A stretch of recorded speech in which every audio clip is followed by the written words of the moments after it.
Lepas tu mana bini abang? Sedih saya. Mana isteri saya? Oh cari. Siapa cari siapa ni? Saya cari dia. Dia hilang kan? Tapi saya tengah pergi cari dia. Saya tengah main telefon tadi. Lepas tu saya tengok hilang dah nanti. Nak orang cari. Saya lah paling risau sekali. Sebabkan saya risau ni, kalau abang nak tahu, ini marble tag.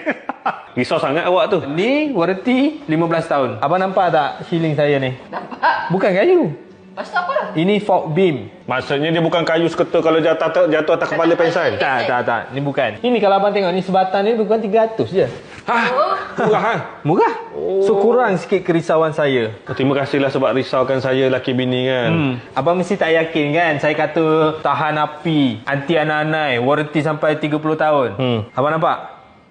Tak terbakar? Tak terbakar bang. Tahan api betul Cari lah. cari anai. Tak ada, anak-anak tak ada. Sebab tu saya kata anti anai. Ya, sebab dalam kedai bang cuba. Kalau kat luar bang. Tak, betul. Ini betul. Betul. Lagi satu, tahan air. Tak kembang ke?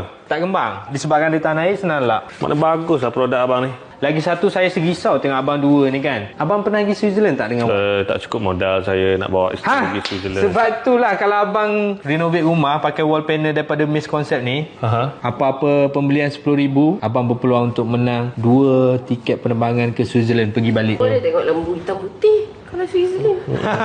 So jangan lupa bang, abang pasang kat Miss Concept. Boleh lah bang. Abang ingat tak abang cakap apa dengan saya tadi? Saya cakap apa? Yang ni abang nak pasang kan? Abang ada nak simpan barang-barang hobi abang kan? Tak nak bini abang tahu. Kenapa bang? Cantik lah Miss Concept.